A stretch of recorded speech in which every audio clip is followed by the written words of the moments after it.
ಎಲ್ರಿಗೂ ನಮಸ್ಕಾರ. ಪ್ರೀತಿ SSLC ವಿದ್ಯಾರ್ಥಿಗಳೇ, ಇವತ್ತಿನ ತರಗತಿಯಲ್ಲಿ ನಾನು Karnataka school examination and assessment board Malleshwaram ಅವರು ಹೊರಡಿಸಿರ್ತಕ್ಕಂತಹ ಮಾರ್ಚ್ 2025 ಪ್ರಥಮ ಭಾಷೆ ಕನ್ನಡ ಪರೀಕ್ಷೆ 1ರ ಮಾದರಿ ಉತ್ತರಗಳನ್ನು ತಿಳಿಸ್ಕೊಡ್ತಾ ಇದ್ದೀನಿ ವಿದ್ಯಾರ್ಥಿಗಳೇ.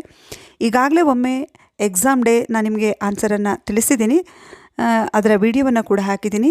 ಆದರೆ ಈಗ ಎಲ್ಲ ಮೇನ್ಗಳಿಗೂ ಕೂಡ ಕೀ ಉತ್ತರವನ್ನು ಕರ್ನಾಟಕ ಸ್ಕೂಲ್ ಎಕ್ಸಾಮಿನೇಷನ್ ಬೋರ್ಡ್ ಅವರು ಹಾಕಿದ್ದಾರೆ. ಹಾಗಾಗಿ ಆ ಉತ್ತರಗಳನ್ನು ನಾನು ನಿಮಗೆ ವಿಡಿಯೋದ ಮುಖಾಂತರ ಇನ್ನೊಮ್ಮೆ ತಿಳಿಸ್ಕೊಡ್ತಾ ಇದ್ದೀನಿ. ವಿದ್ಯಾರ್ಥಿಗಳೇ, ಪ್ರಥಮ ಭಾಷೆ ಕನ್ನಡ ಫಸ್ಟ್ ಲ್ಯಾಂಗ್ವೇಜ್ ಇದು 21 ಮಾರ್ಚ್ 2025ರಂದು ನಡೆದಿದ್ದು 100 ಅಂಕದ ಪ್ರಶ್ನೆ ಪತ್ರಿಕೆಯಾಗಿತ್ತು. ಹಾಗಾದರೆ ಪ್ರಶ್ನೆ ಪತ್ರಿಕೆಯನ್ನು ತಿಳಿದುಕೊಳ್ಳೋಣ. ಮೊದಲನೇದಾಗಿ ಬಹು ಆಯ್ಕೆಯ ಪ್ರಶ್ನೆ. ಪ್ರಶ್ನೆ 1, ಅನುಸ್ವಾರ ವಿಸರ್ಗಗಳನ್ನು ಹೀಗೆನ್ನುವರು. ಆಪ್ಷನ್ಸ್: ಅನುನಾಸಿಕ, ವ್ಯಂಜನ, ಯೋಗವಾಹ, ಸ್ವರ. ಅನುಸ್ವಾರ ವಿಸರ್ಗಗಳನ್ನು ಯೋಗವಾಹ ಅಂತ ಕರೀತಾರೆ. ಹಾಗಾದರೆ ಆಪ್ಷನ್ ಸಿ ಕರೆಕ್ಟ್ ಆನ್ಸರ್. ಪ್ರಶ್ನೆ 2, ಲೋಕದೋಳ್ ಎಂಬ ಪದದಲ್ಲಿರುವ ವಿಭಕ್ತಿ. ಆಪ್ಷನ್ಸ್: ಪ್ರಥಮ, ತೃತೀಯ, ಪಂಚಮಿ, ಸಪ್ತಮಿ. ಲೋಕದೋಳ್ ಅಂದಾಗ ಓಳ್ ಅಂತಕ್ಕಂತಹ ವಿಭಕ್ತಿ ಪ್ರತ್ಯಯ ಇರುತ್ತೆ. ಹಾಗಾಗಿ ಇದು ಆಪ್ಷನ್ ಡಿ ಕರೆಕ್ಟ್ ಆನ್ಸರ್, ಸಪ್ತಮಿ ವಿಭಕ್ತಿ. ಪ್ರಶ್ನೆ 3, ಕಂಗೆಡು ಪದವು ಈ ಸಮಾಸಕ್ಕೆ ಉದಾಹರಣೆಯಾಗಿದೆ. ಗಮಕ ಸಮಾಸ, ದ್ವಿಗು ಸಮಾಸ, ಅಂಶಿ ಸಮಾಸ, ಕ್ರಿಯಾ ಸಮಾಸ. ಕರೆಕ್ಟ್ ಆನ್ಸರ್ ಆಪ್ಷನ್ ಡಿ ಕ್ರಿಯಾ ಸಮಾಸ. ಪ್ರಶ್ನೆ 4, ಯುದ್ಧಕ್ಕೆ ಹೋಗಿರುವ ತನ್ನ ಮಗನ ಕಣ್ಣುಗಳಂತೆಯೇ ಇವೆಯಲ್ಲ. ಇಲ್ಲಿ ಬಳಕೆಯಾಗಿರುವ ಲೇಖನ ಚಿಹ್ನೆ. ಆಪ್ಷನ್ಸ್: ಪೂರ್ಣವಿರಾಮ, ಪ್ರಶ್ನಾರ್ಥಕ, ಭಾವಸೂಚಕ, ಅರ್ಧವಿರಾಮ. ಕರೆಕ್ಟ್ ಆನ್ಸರ್ ಆಪ್ಷನ್ ಬಿ ಪ್ರಶ್ನಾರ್ಥಕ. ಪ್ರಶ್ನೆ 5, ಅನುನಾಸಿಕ ಸಂಧಿಗೆ ಉದಾಹರಣೆಯಾಗಿರುವ ಪದ. ಅನುನಾಸಿಕ ಅಂದರೆ ಮೂಗಿನ ಸಹಾಯದಿಂದ ಉಚ್ಚಾರವಾಗ್ತಕ್ಕಂಥ ಅಕ್ಷರಗಳು ಎಲ್ಲಿ ಬರ್ತವೆ ಮೊದಲನೇದಾಗಿ ತಿಳಿದುಕೊಳ್ಳಿ. ಆಪ್ಷನ್ಸ್: ಅಜಂತ, ವಿದ್ಯಾಭ್ಯಾಸ, ಅತ್ಯಾದರ, ಸನ್ಮಾನ. ಇಲ್ಲಿ ಆಪ್ಷನ್ ಡಿ ಸನ್ಮಾನ ಕರೆಕ್ಟ್ ಆನ್ಸರ್, ಯಾಕಂದರೆ ನ ಮತ್ತು ಮ ಎರಡೂ ಕೂಡ ಅನುನಾಸಿಕ ಅಕ್ಷರ ಆಗಿದೆ.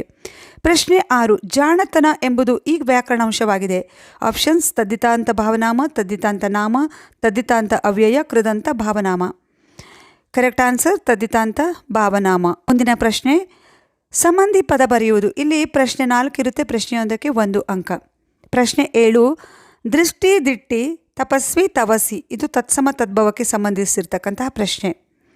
ಪ್ರಶ್ನೆ 8, ನಾನು ಪುರುಷಾರ್ಥಕ ಸರ್ವನಾಮ, ಯಾರು ಪ್ರಶ್ನಾರ್ಥಕ ಸರ್ವನಾಮ. ಇದು ನಾಮಪದಕ್ಕೆ ಸಂಬಂಧಿಸಿರ್ತಕ್ಕಂಥ ಪ್ರಶ್ನೆ. ಪ್ರಶ್ನೆ 9, ಸುಮ್ಮನೆ ಸಾಮಾನ್ಯಾರ್ಥ ಕಾವ್ಯಯ, ಸರಸರನೆ ಡ್ಯಾಶ್ ಅನುಕರಣಾವ್ಯಯ. ಇದು ಅವ್ಯಯಕ್ಕೆ ಸಂಬಂಧಿಸಿರ್ತಕ್ಕಂಥ ಪ್ರಶ್ನೆ. ಪ್ರಶ್ನೆ 10, ಸಕ್ಕಾರಿ, ಸಕ್ಕರೆ, ಕಳುವ್ಯಾರೆ ಡ್ಯಾಶ್ ಕಳುಹಿಸಿದ್ದಾರೆ. ಇದು ಗ್ರಾಂಥಿಕ ಪದ. ಮುಂದಿನ ಪ್ರಶ್ನೆ, ಒಂದು ವಾಕ್ಯದಲ್ಲಿ ಉತ್ತರ ಬರೆಯುವುದು. ಇಲ್ಲಿ 7 ಪ್ರಶ್ನೆ ಇರುತ್ತೆ, ಪ್ರಶ್ನೆಯೊಂದಕ್ಕೆ 1 ಅಂಕ. 11 ಪ್ರಶ್ನೆ, ಶಾನುಭೋಗರ ಬ್ರಹ್ಮಾಸ್ತ್ರ ಯಾವುದು. ಶಾನುಭೋಗರ ಬ್ರಹ್ಮಾಸ್ತ್ರ ಕೀರ್ತಿ ಪುಸ್ತಕ. ಪ್ರಶ್ನೆ 12, ಶಿವಾನುಭವ ಶಬ್ದಕೋಶ ಕೃತಿ ಬರೆದವರು ಯಾರು. ಶಿವಾನುಭವ ಶಬ್ದಕೋಶ ಕೃತಿ ಬರೆದವರು ಪ ಗು ಹಳಕಟ್ಟಿ. ಪ್ರಶ್ನೆ 13, ಶಬರಿ ರಾಮಲಕ್ಷ್ಮಣರಿಗಾಗಿ ಏನನ್ನು ಸಂಗ್ರಹಿಸಿದ್ದಳು. ಶಬರಿ ರಾಮಲಕ್ಷ್ಮಣರಿಗಾಗಿ ಹೂ, ಹಣ್ಣು, ತಳಿರು, ಮಧು, ಪರ್ಕಗಳನ್ನು ಸಂಗ್ರಹಿಸಿದ್ದಳು. ಪ್ರಶ್ನೆ 14, ಸೂರ್ಯಮಿತ್ರನು ತನಗೆ ಕಾಶ್ಯಪಿ ಎಂಬ ತಂಗಿ ಇಲ್ಲ ಎಂದು ಹೇಳಲು ಕಾರಣವೇನು. ಅಗ್ನಿಭೂತಿ, ವಾಯುಭೂತಿಯರು ಸೋದರ ಮಾವನೆಂಬ ಸಲುಗೆಯಿಂದ ಮೊದಲಿನಂತೆಯೇ ಅಹಂಕಾರದಿಂದ ಕೆಟ್ಟು ಹೋಗುತ್ತಾರೆ ಎಂದು ಭಾವಿಸಿ ತನಗೆ ಕಾಶ್ಯಪಿ ಎಂಬ ತಂಗಿ ಇಲ್ಲ ಎಂದು ಹೇಳಿದನು. ಪ್ರಶ್ನೆ 15, ದುರ್ಯೋಧನ ಯಾರಿಬ್ಬರನ್ನು ಕೊಂದ ಬಳಿಕ ಸಂಧಿ ಮಾಡಿಕೊಳ್ಳುವುದಾಗಿ ಹೇಳಿದನು. ದುರ್ಯೋಧನನು ಪಾರ್ಥ ಭೀಮರಿಬ್ಬರನ್ನು ಕೊಂದ ಬಳಿಕ ಸಂಧಿ ಮಾಡಿಕೊಳ್ಳುವುದಾಗಿ ಹೇಳಿದನು. ಪ್ರಶ್ನೆ 16, ಮುನಿಸುತರು ಲವನು ಕುದುರೆಯನ್ನು ಕಟ್ಟಿದ್ದನ್ನು ಕಂಡು ಹೆದರಲು ಕಾರಣವೇನು. ಮುನಿಸುತರು ಲವನು ಕುದುರೆಯನ್ನು ಕಟ್ಟಿದ್ದನ್ನು ಕಂಡು ಅರಸರು ಬಡಿವರು ಎಂದು ಹೆದರಿದರು. ಪ್ರಶ್ನೆ 17, ದುಡ್ಡಿನ ಪೈತ್ಯ ಅಡರಿದವರಿಗೆ ಯಾವುದು ಕ್ಷುದ್ರವಾಗಿ ಕಾಣುತ್ತದೆ. ದುಡ್ಡಿನ ಪೈತ್ಯ ಅಡರಿದವರಿಗೆ ಜಗತ್ತು ಕ್ಷುದ್ರವಾಗಿ ಕಾಣುತ್ತದೆ. ಮುಂದಿನ ಪ್ರಶ್ನೆ, 3-4 ವಾಕ್ಯಗಳಲ್ಲಿ ಉತ್ತರ ಬರೆಯುವುದು. ಇಲ್ಲಿ 10 ಪ್ರಶ್ನೆ ಇರುತ್ತೆ, 2 ಅಂಕದ ಪ್ರಶ್ನೆಯಾಗಿದೆ. ವಿದ್ಯಾರ್ಥಿಗಳೇ, ನಾನು ಪ್ರಶ್ನೆಯನ್ನು ಓದ್ತೀನಿ, ಆನ್ಸರ್ನ ಹೀಗೆ ಇಟ್ಟಿರ್ತೀನಿ, ನೀವು ಸ್ಕ್ರೀನ್ಶಾಟ್ ತೆಗೆದುಕೊಳ್ಳಿ. ಪ್ರಶ್ನೆ 18, ಆಂಗ್ಲ ಭಾಷೆ ವಿಶ್ವವ್ಯಾಪಿಯಾಗಲು ಕಾರಣವೇನು.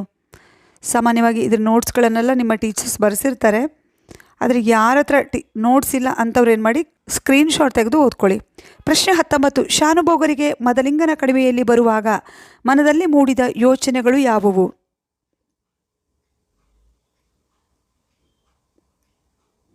ಪ್ರಶ್ನೆ 20, ಅರಿವನ್ನು ಕುರಿತು ವಚನಕಾರರ ದೃಷ್ಟಿಯನ್ನು ವಿವರಿಸಿರಿ.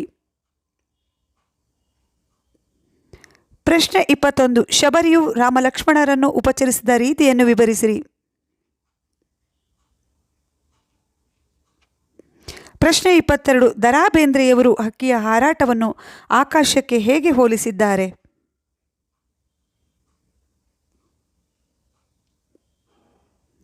ಪ್ರಶ್ನೆ 23. ಈ ನೆಲದೊಡನೆ ತಾನು ಸಹಬಾಳ್ವೆ ಮಾಡುವುದಿಲ್ಲವೆಂದು ದುರ್ಯೋಧನನು ಹೇಳಲು ಕಾರಣವೇನು?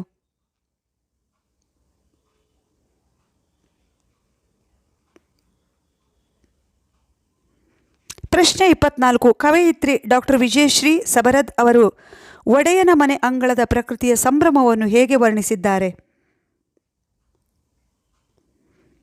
ಪ್ರಶ್ನೆ 25. ವಿವೇಕಾನಂದರು ದೇಶದ ಪ್ರಗತಿ ಹೇಗೆ ಸ್ಥಿರವಾಗುವುದು ಎಂದು ವಿವರಿಸಿದ್ದಾರೆ? ಪ್ರಶ್ನೆ 26. ಭಗವಂತನಲ್ಲಿ ಶರಣಾಗುವ ಭಾವ ಅಕ್ಕಮಹಾದೇವಿಯ ವಚನದಲ್ಲಿ ಹೇಗೆ ವ್ಯಕ್ತಗೊಂಡಿದೆ?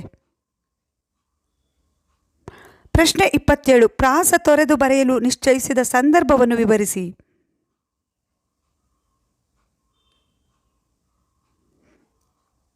ಮುಂದಿನ ಪ್ರಶ್ನೆ. ಕವಿಗಳ ಸಾಹಿತಿಗಳ ಜನ್ಮಸ್ಥಳ, ಕಾಲ, ಕೃತಿ, ಬಿರುದು, ಪ್ರಶಸ್ತಿಗಳನ್ನು ಕುರಿತು ವಾಕ್ಯ ರೂಪದಲ್ಲಿ ಬರೀಬೇಕು. ಇಲ್ಲಿ 2 ಪ್ರಶ್ನೆ ಇರುತ್ತೆ. ಪ್ರಶ್ನೆಯೊಂದಕ್ಕೆ 3 ಅಂಕ. ನೋಡಿ, ಕವಿಯ ಜನ್ಮಸ್ಥಳ ಇರಬೇಕು, ಕಾಲ, ಜನ್ಮಸ್ಥಳ ಮತ್ತು ಕಾಲ ಅಂದರೆ ಯಾವ ಸಮಯದಲ್ಲಿ ಅವರು ಜನಿಸಿದ್ರು 1 ಅಂಕ ಇರುತ್ತೆ. ಕವಿ ಬರೆದಿರ್ತಕ್ಕಂಥ ಕೃತಿಗಳು, ಅವರಿಗೆ ಬಂದಿರತಕ್ಕಂಥ ಪ್ರಶಸ್ತಿ ಅಥವಾ ಬಿರುದು ಇಷ್ಟು ಬರೆದ್ರೆ 1 ಅಂಕ.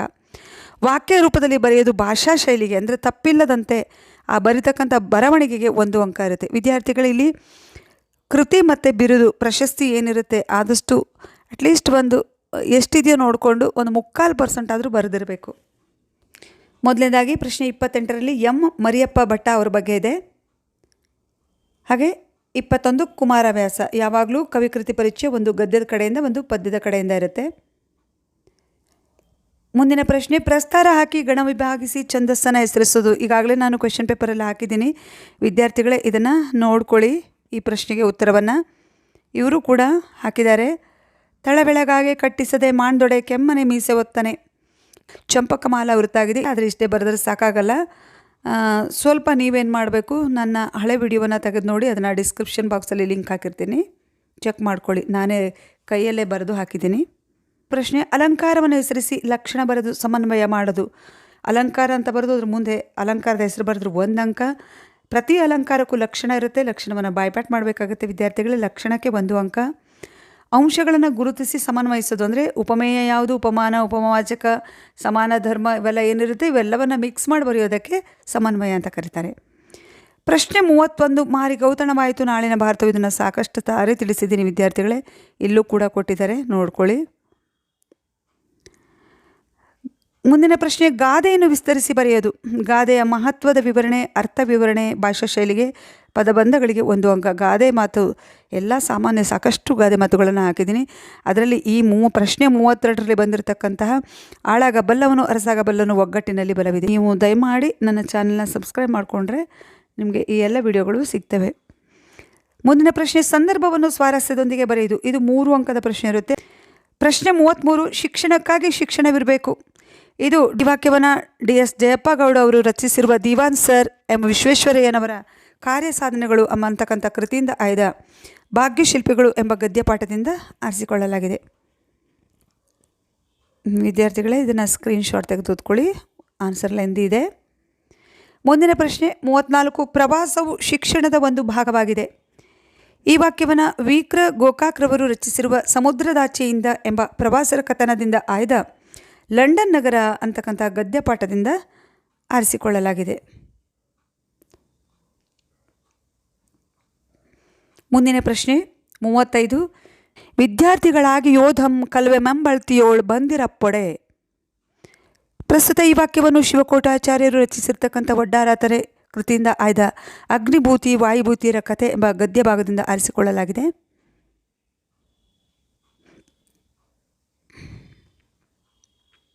ಪ್ರಶ್ನೆ 36. ಸಾರ್ವಭೌಮರ ನೆತ್ತಿಯ ಕುಕ್ಕಿ. ಪ್ರಸ್ತುತ ಈ ಸಾಲನ ದ ರಾ ಬೇಂದ್ರೆಯವರು ಬರೆದ ಗರಿ ಕವನ ಸಂಕಲನದಿಂದ ಆಯ್ದ ಹಕ್ಕಿ ಹಾರುತ್ತಿದೆ ನೋಡಿದಿರಾ ಅಂತಕ್ಕಂಥ ಪದ್ಯದಿಂದ ಆರಿಸಿಕೊಳ್ಳಲಾಗಿದೆ. ಪ್ರಶ್ನೆ 37 ಗಿಳಿಯದೆ ಬಣ್ಣದ ನೋಟ. ಪ್ರಸ್ತುತ ಸಾಲನ್ನು ಕುವೆಂಪುರವರು ಬರೆದ ಪಕ್ಷಿಕಾಶಿ ಕವನ ಸಂಕಲನದಿಂದ ಆಯ್ದ ಹಸಿರು ಎಂಬ ಪದ್ಯಪಾಠದಿಂದ ಆರಿಸಿಕೊಳ್ಳಲಾಗಿದೆ. ಪ್ರಶ್ನೆ 38 ಊರ್ವಿಯೋಳ್ ಕೌಸಲ್ಯ ಪಡೆದ ಕುವರಂ ರಾಮನೋರ್ವನೇ ವೀರ. ಪ್ರಸ್ತುತ ಸಾಲನ್ನು ಲಕ್ಷ್ಮೀಶ ಕವಿ ರಚಿಸಿರುವ ಜೈಮಿನಿ ಭಾರತ ಕಾವ್ಯದಿಂದ ಆಯ್ದ ವೀರಲವ ಎಂಬ ಪದ್ಯಪಾಠದಿಂದ ಆರಿಸಿಕೊಳ್ಳಲಾಗಿದೆ. ಮುಂದಿನ ಪ್ರಶ್ನೆ ಪದ್ಯಭಾಗ ಪೂರ್ಣ ಮಾಡುವುದು. ತಪ್ಪಿಲ್ಲದೆ ಬರೆದ ಪ್ರತಿ ಪೂರ್ಣ ಸಾಲಿಗೆ 1 ಅಂಕ, ಅಂದರೆ 4 ಅಂಕ ಇದೆ. ಹಾಗೆ ಒಂದೇ ಪದ್ಯದ 2 ಪ್ಯಾರಾಗ್ರಾಫ್ ಇದೆ. ನೀವು ಯಾವುದಾದ್ರೂ ಒಂದು ಪ್ಯಾರಾಗ್ರಾಫನ್ನು ಚೂಸ್ ಮಾಡಿ ಆ ಪದ್ಯದ ಹೆಸರೇನು ಅಂತ ಮೊದಲು ಬರೀರಿ.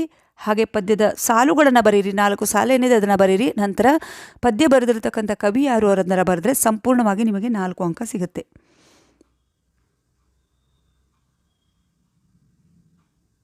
ಹಾಗೆ ಮುಂದಿನ ಪ್ರಶ್ನೆ ಪದ್ಯ ಭಾಗವನ್ನು ಓದಿ ಅರ್ಥ ಮಾಡಿಕೊಂಡು ಮೌಲ್ಯವನ್ನು ಆಧರಿಸಿ ಸಾರಾಂಶ ಬರೆಯೋದು.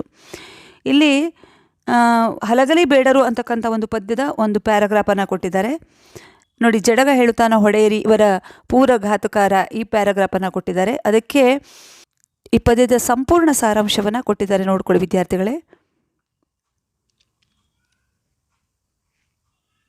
ಇದು 4 ಅಂಕದ ಪ್ರಶ್ನೆ ಆಗಿರೋದ್ರಿಂದ ಸ್ವಲ್ಪ ಲೆಂದಿಯಾಗೆ ಬರೀಬೇಕಾಗುತ್ತೆ. ಸಾಮಾನ್ಯವಾಗಿ 4 ಅಂಕದ ಪ್ರಶ್ನೆ ಅಂದಾಗ 3/4 ಪೇಜ್ ಅಂತೂ ಇರಲೇಬೇಕು. ಹಾಗೆ ಮುಂದಿನ ಪ್ರಶ್ನೆ 8-10 ವಾಕ್ಯಗಳಲ್ಲಿ ಉತ್ತರಿಸೋದು. ಇದು 4 ಅಂಕದ ಪ್ರಶ್ನೆ ವಿದ್ಯಾರ್ಥಿಗಳೇ. ಎಲ್ಲಿ 4 ಅಂಕದ ಪ್ರಶ್ನೆ ಇರುತ್ತೋ ಹೆಚ್ಚು ಕಡಿಮೆ ಒಂದು 3/4 ಪೇಜಸ್ ಇರಬೇಕಾಗುತ್ತೆ. ಪ್ರಶ್ನೆ ನೋಡಿ 41 ರಾಹಿಲನು ಮುದುಕಿಯ ಕುಟುಂಬಕ್ಕೂ ಮುದುಕಿಯು ರಾಹಿಲನಿಗೂ ಮಾಡಿದ ಸಹಾಯವನ್ನು ಸಂಕ್ಷಿಪ್ತವಾಗಿ ವಿವರಿಸಿರಿ. ಅಥವಾ ಅಂದರೆ 41ರಲ್ಲಿ 2 ಪ್ರಶ್ನೆ ಇರುತ್ತೆ, 42ರಲ್ಲಿ 2 ಪ್ರಶ್ನೆ ಇರುತ್ತೆ. ದಯಮಾಡಿ ವಿದ್ಯಾರ್ಥಿಗಳೇ 41ರಲ್ಲಿ 1, 42ರಲ್ಲಿ 1 ಬರೀಬೇಕಾಗುತ್ತೆ, ಒಂದಕ್ಕೆ ಉತ್ತರವನ್ನು ಬರೀಬೇಕಾಗುತ್ತೆ. ಹಾಗೆ 41ರ 2ನೇ ಪ್ರಶ್ನೆ ಮುದುಕಿಯು ರಾಹಿಲನನ್ನು ಸೈನಿಕರಿಂದ ರಕ್ಷಿಸಿದ ಬಳಿಕ ಯುದ್ಧದಿಂದ ತಾನು ಅನುಭವಿಸಿದ ಸಂಕಟವನ್ನು ಹೇಗೆ ವಿವರಿಸಿದಳು. ಈಗಾಗಲೇ ಹೇಳಿದ್ದೀನಿ 4 ಅಂಕದ ಪ್ರಶ್ನೆ ಅಂತ. ಉತ್ತರ ಕೂಡ ಲೆಂದಿಯಾಗೇ ಇರುತ್ತೆ ವಿದ್ಯಾರ್ಥಿಗಳೇ. ಹಾಗಾಗಿ ನೀವು ಸ್ಕ್ರೀನ್ಶಾಟ್ ತೆಗೆದು ಓದ್ಕೊಳ್ಳೇಬೇಕು ನೋಡಿ. ಈಗ ಒಂದು ಪ್ರಶ್ನೆ ಉತ್ತರ ಕಂಪ್ಲೀಟ್ ಆಗಿದೆ. ಈಗ ಅದೇ 41ರ 2ನೇ ಪ್ರಶ್ನೆಗೆ ಉತ್ತರ ಇದು ಕಾಣಿಸ್ತಾ ಇದೆಯಲ್ಲ. ನೀವು ಸ್ಕ್ರೀನ್ಶಾಟ್ ತೆಗೆದುಕೊಳ್ಳಿ ಅಂತ ಯಾಕೆ ಹೇಳ್ತಿದ್ದೀನಿ ಅಂದರೆ ವಿಡಿಯೋ ನೋಡ್ತಾ ನಿಮಗೆ ಓದೋಕ್ಕೆ ಕಷ್ಟ ಆಗುತ್ತೆ. ಹಾಗಾಗಿ ಸ್ಕ್ರೀನ್ಶಾಟ್ ತೆಗೆದು ಓದ್ಕೊಂಡ್ರೆ ತುಂಬ ಒಳ್ಳೆಯದು. ಏಕೆಂದರೆ ಒಂದೇ ಸಾರಿಗೆ ಓದ ತಕ್ಷಣ ನೆನಪಿರಲ್ಲ. ಪ್ರಶ್ನೆ 42 ನಾವು ಯಾವ ಸಂಕಲ್ಪ ಕೈಗೊಳ್ಳಬೇಕೆಂಬುದು ಕವಿ ಶಿವರುದ್ರಪ್ಪನವರ ಆಶಯವಾಗಿದೆ, ವಿವರಿಸಿರಿ. ಹಾಗೆ 2ನೇ ಪ್ರಶ್ನೆ ಸಂಕಲ್ಪ ಮತ್ತು ಅನುಷ್ಠಾನದ ಕುರಿತು ಕವಿ GS ಶಿವರುದ್ರಪ್ಪನವರ ಅಭಿಪ್ರಾಯವನ್ನು ಬರೆಯಿರಿ. ನೋಡಿ 42ರ ಮೊದಲನೇ ಪ್ರಶ್ನೆಗೆ ಉತ್ತರ. ಪ್ರಶ್ನೆ 42ರ ಮೊದಲನೇ ಪ್ರಶ್ನೆಗೆ ಉತ್ತರ.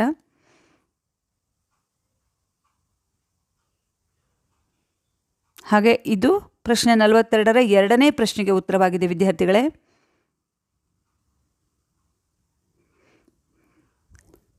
ನಿಮಗೆ ಕೀ ಆನ್ಸರ್ದು ಯಾವುದೇ ಸಬ್ಜೆಕ್ಟ್ ಕೀ ಆನ್ಸರ್ ಬೇಕಂದ್ರೂ ನೀವೇನು ಮಾಡಬೇಕು, KCEB ಅವ್ರದ್ದು ವೆಬ್ಸೈಟ್ಗೆ ನೀವು ಹೋಗಿ ಅಲ್ಲಿ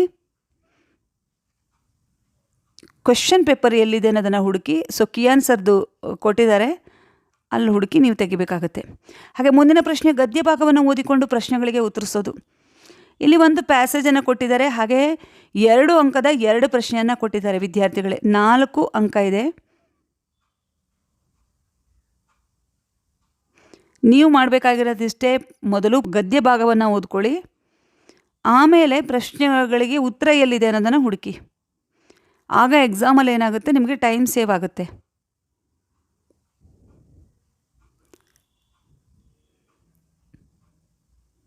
ನೋಡಿ ಇಲ್ಲಿ 2 ಅಂಕದ 2 ಪ್ರಶ್ನೆ ಇದೆ, ಉತ್ತರವನ್ನು ಕೂಡ ಕೊಟ್ಟಿದ್ದಾರೆ. ಹೇಗೆ ಬರೀಬೇಕಾಗುತ್ತೆ ಅನ್ನೋದನ್ನು ನೋಡ್ಕೊಳ್ಳಿ.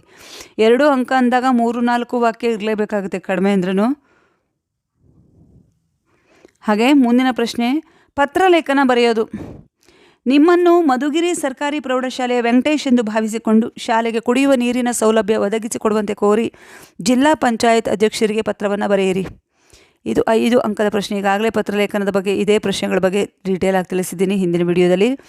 ನಿಮ್ಮನ್ನು ತುಮಕೂರಿನ ನಿವಾಸಿ ಭರತ್ ಎಂದು ಭಾವಿಸಿಕೊಂಡು ನಿಮ್ಮ ಮುಂದಿನ ವಿದ್ಯಾಭ್ಯಾಸದ ಯೋಜನೆ, ಜೀವನದ ಗುರಿ ಬಗ್ಗೆ ತಿಳಿಸಿ ಬೆಂಗಳೂರಿನಲ್ಲಿ ವಾಸವಾಗಿರುವ ಸತ್ಯ ಎಂಬ ಹೆಸರಿನ ಗೆಳೆಯನಿಗೆ ಪತ್ರವನ್ನು ಬರೀರಿ. ನೋಡಿ, ಇಲ್ಲಿ ನಿಮಗೆ ಕೀ ಆನ್ಸರಲ್ಲಿ ನಿಮಗೆ ಪತ್ರ ಲೇಖನವನ್ನು ಕೊಟ್ಟಿಲ್ಲ, ಆಯಿತಾ. ಆದರೆ ನಿಮಗೆ ಪತ್ರ ಲೇಖನ ಬೇಕಿದ್ದರೆ ಕಮೆಂಟ್ ಮಾಡಿ ಕೇಳಿ, ನಾನು ಪತ್ರ ಲೇಖನವನ್ನು ಅಷ್ಟೇ ಬರೆದು ವಿಡಿಯೋ ಮಾಡಿ ಹಾಕ್ತೀನಿ. ಪ್ರಶ್ನೆ 45, ನೈಸರ್ಗಿಕ ವಿಪತ್ತು ನಿರ್ವಹಣಾ ಕಾರ್ಯದಲ್ಲಿ ತಂತ್ರಜ್ಞಾನದ ಮಹತ್ವ ಹಾಗೆ ತ್ಯಾಜ್ಯ ವಸ್ತು ನಿರ್ವಹಣೆ 2 ಪ್ರಬಂಧ ಕೊಟ್ಟಿದ್ರು. ಆದರೆ ಮೊದಲನೇ ಪ್ರಶ್ನೆಗೆ ಉತ್ತರವಾದ ವಿಡಿಯೋವನ್ನು ನಾನು ಹಾಕಿಲ್ಲ. ತ್ಯಾಜ್ಯ ವಸ್ತು ನಿರ್ವಹಣೆ ಇವಾಗಲೇ ಹಾಕಿದ್ದೀನಿ. ಯಾವ ರೀತಿ ಬರೀಬೇಕು, ಯಾವ್ಯಾವುದಕ್ಕೆ ಎಷ್ಟು ಅಂಕ ಅನ್ನೋದ್ರ ಬಗ್ಗೆ ಕಂಪ್ಲೀಟ್ ವಿವರಣೆ ಇದೆ. 5 ಅಂಕದ ಪ್ರಬಂಧಕ್ಕೆ ಏನೇನು ಬರೀಬೇಕು ಅನ್ನೋದ್ರ ಬಗ್ಗೆ ಡೀಪಾಗಿ ಕೊಟ್ಟಿದ್ದಾರೆ ಇಲ್ಲಿ ನೋಡಿ. ವಿದ್ಯಾರ್ಥಿಗಳೇ, ಇಲ್ಲಿವರೆಗೆ ಪ್ರಥಮ ಭಾಷೆ ಕನ್ನಡ 2025 ಮಾರ್ಚ್ 21ರಂದು ನಡೆದಿರ್ತಕ್ಕಂಥ ಪ್ರಥಮ ಭಾಷೆ ಕನ್ನಡದ ಬೋರ್ಡ್ನವ್ರು ಹೊಡಿಸಿರ್ತಕ್ಕಂಥ ಕೀ ಉತ್ತರವನ್ನು ತಿಳಿದುಕೊಂಡ್ರಿ. ಹಾಗೆ ಮುಂದಿನ ದಿನಗಳಲ್ಲಿ ಎಲ್ಲ ವಿಡಿಯೋಗಳನ್ನು ಹಾಕ್ತಾಯಿದ್ದೀನಿ. Thank you.